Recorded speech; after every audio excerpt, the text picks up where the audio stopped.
അവരെ ഞാൻ ഇന്നലത്തെ വീഡിയോ എല്ലാവരും കണ്ടു കാണും എന്ന് വിശ്വസിക്കുന്നു.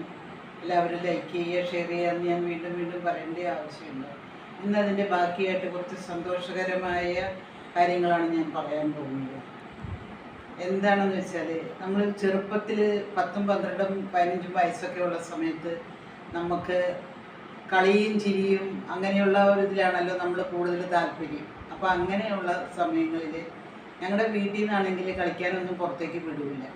ആകെ കളിക്കാൻ വിടുക എന്ന് പറയുന്നത് ഓണത്തിന് 10 ദിവസം നമ്മളെ ഒന്ന് പുറത്തേക്ക് വിടും. അത് അടുത്ത വീടുകളിലൊക്കെ ഉള്ള കുട്ടികളെല്ലാം കൂടി ഒന്നിച്ച് ചേർന്ന് അങ്ങനെ നമ്മൾ ഡാൻസും പാട്ടും തിരുവാതിരക്കളിയും അങ്ങനെ ഇങ്ങനെയൊക്കെ ആയിട്ട് പലതരത്തിലുള്ള കളികൾ കളിച്ച് നമ്മൾ അങ്ങനെ നടക്കും. അതിനിടയിലാണ് നമ്മൾ പമ്പയാറിൻ്റെ പേര് ഞാൻ പറഞ്ഞില്ലായിരുന്നു. പമ്പയാർ ചില സമയങ്ങളിൽ നിറഞ്ഞ് വന്ന് നമ്മൾ കിടക്കുന്ന സ്ഥലത്തേക്ക് വന്നിട്ട് വെള്ളത്തിൽ നമ്മളെ കിടത്തും. അതെന്താണെന്ന് വെച്ചാൽ, മഴ ഒരുപാട് പെയ്ത് കഴിയുമ്പോൾ ഡാം തുറന്നു വിടുന്നതാണ്. അത് നമ്മളെ അറിയിക്കില്ല എപ്പോഴാണ് തുറക്കുക എന്നുള്ളത്. ചിലപ്പോൾ നമ്മൾ അന്നൊക്കെ നിലത്ത് കിടന്നിട്ടാണല്ലോ ഉറങ്ങുകയൊക്കെ ചെയ്യും. കട്ടിലിൽ നിന്നൊന്നും ഇല്ലാത്തൊരു കാലങ്ങളാണ്. അപ്പോൾ ചിലപ്പോൾ നമ്മളൊരു പാതിരയാകുമ്പോൾ നമ്മൾ വെള്ളത്തിലായിരിക്കും കിടക്കുന്നത്. അപ്പോൾ നമുക്ക് സന്തോഷമാണ്. എന്താണെന്ന് വെച്ചാൽ, പിറ്റേ ദിവസം വാഴയുടെ പിണ്ടിയൊക്കെ മുറിച്ചെടുത്തുകൊണ്ട് വന്നിട്ട് നമ്മൾ ചെങ്ങാടം പോലൊക്കെ ഉണ്ടാക്കിയിട്ട് നമ്മൾ ഒരു കമ്പും കുത്തിയിട്ട് ഞാനും എൻ്റെ നേരെ മൂത്ത ആങ്ങളെയും കൂടെ കൂടി ഞങ്ങളെല്ലാവരും ആ ചെങ്ങാടത്തിൽ ഞങ്ങൾ പോകും. ഒഴുകി വരുന്ന എല്ലാവിധ സാധനങ്ങളും നമ്മൾ പിടിച്ചെടുക്കും. എന്ന് വെച്ചാൽ വിറക്, പുളി, ചേന, തേങ്ങ, ഈ വക സാധനങ്ങളൊക്കെ ഒഴുകി വരും. അതെല്ലാം നമ്മൾ പിടിച്ചെടുത്ത് നമ്മൾ വീട്ടിൽ കൊണ്ടുവരും. അതുപോലെ ചൂണ്ടലിട്ടിട്ട് മീൻ പിടിക്കലും.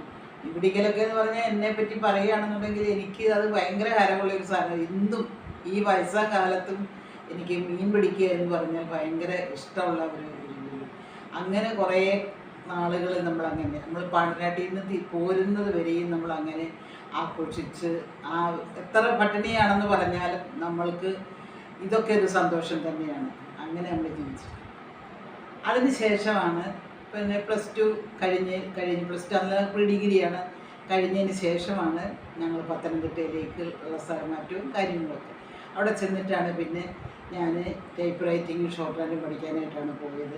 പോകുന്ന സമയത്ത് ഒരു സ്പെഷ്യൽ ക്ലാസ് അവിടെ വന്നു. ഒരു അറബി മാഷ് വന്നിട്ട്, അറബിയല്ല ക്രിസ്ത്യാനി മാഷാണ്, അറബിയാണ് പഠിപ്പിക്കുന്നത്.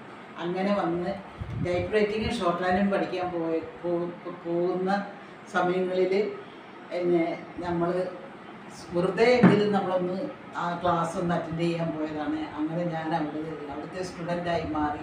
ഇങ്ങനെ വീട്ടിൽ വന്ന് പറഞ്ഞു കഴിഞ്ഞപ്പം നിനക്ക് പഠിക്കാൻ പറ്റുമോ, അറബിയല്ലേ എന്നൊക്കെ അമ്മ പറഞ്ഞു. എന്നിട്ട് ഞാൻ പറഞ്ഞു ഞാനത് എങ്ങനെയെങ്കിലുമൊക്കെ പഠിച്ചെടുത്തോളാം.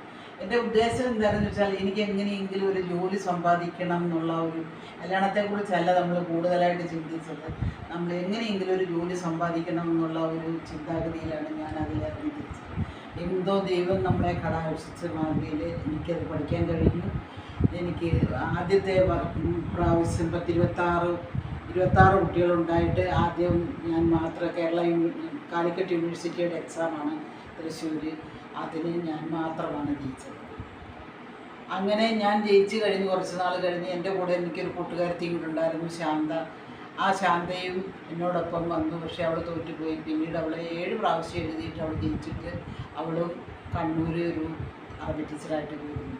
ഞാനും എനിക്ക് അവിടെ കൊണ്ടുവന്ന് അവിടെ എന്നെ ജോലിക്ക് കയറ്റാൻ വേണ്ടിയിട്ട് എൻ്റെ ഒരു ചേട്ടനുണ്ടായിരുന്നു. ചേട്ടൻ എന്ന് പറഞ്ഞു കഴിഞ്ഞാൽ എഡ്യൂക്കേഷൻ ഡിപ്പാർട്ട്മെൻറ്റിൽ തിരുവനന്തപുരത്ത് വർക്ക് ചെയ്തുകൊണ്ടിരുന്ന ഒരു ചേട്ടനാണ്. ചേട്ടൻ്റെ സഹായത്താൽ എനിക്ക് ഒറ്റപ്പാലത്ത് എനിക്ക് ജോലി. അതെൻ്റെ 27ാമത്തെ വയസ്സാണ്.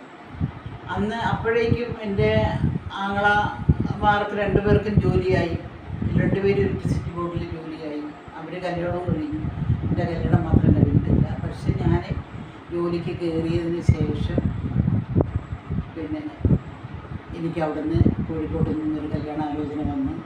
അങ്ങനെ എൻ്റെ കല്യാണം കോഴിക്കോട് വെച്ചിട്ട് തന്നെ എൻ്റെ കല്യാണം നടത്തി തരികയും പിന്നെ ഞങ്ങൾ ഒറ്റപ്പാലത്ത് ഞാൻ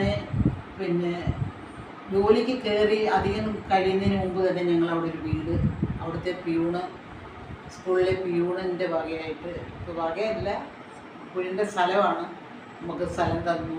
ഒരു ചെറിയ വീട് നമ്മൾ അവിടെ കയറ്റി. അങ്ങനെ ഞങ്ങൾ അവിടെ താമസം. പിന്നെ അപ്പോഴേക്കും മൂത്തത് മോളെ ഉണ്ടായി കഴിഞ്ഞപ്പോൾ പിന്നെ കുഞ്ഞിനെ നോക്കാനായിട്ട് ആളില്ലാതെ വന്നപ്പോൾ ഹസ്ബൻഡ് ഫോട്ടോഗ്രാഫറായിട്ട് ജോലി ചെയ്തുകൊണ്ട് കോഴിക്കോട് നാഷണൽ സ്റ്റുഡിയോയിൽ വർക്ക് ചെയ്തിട്ടുള്ള വ്യക്തിയായിരുന്നു. പല ആൾക്കാരെയും കുട്ടിയെ നോക്കാൻ വേണ്ടിയിട്ട് വിളിച്ചെങ്കിലും എല്ലാവരും വന്നപ്പോൾ പോയി. അവസാനം പിന്നെ ഹസ്ബൻഡ് എൻ്റെ കൂടെ താമസം. ഇന്നത്തെ വീഡിയോ നമുക്കിവിടെ വൈൻഡപ്പ് ചെയ്യുകയാണ്. എല്ലാവരും സബ്സ്ക്രൈബ് ചെയ്യണം, ലൈക്ക് ചെയ്യണം, ഷെയർ ചെയ്യുമല്ലോ. നാളെ വീണ്ടും നമുക്ക് കാണാം. ബൈ.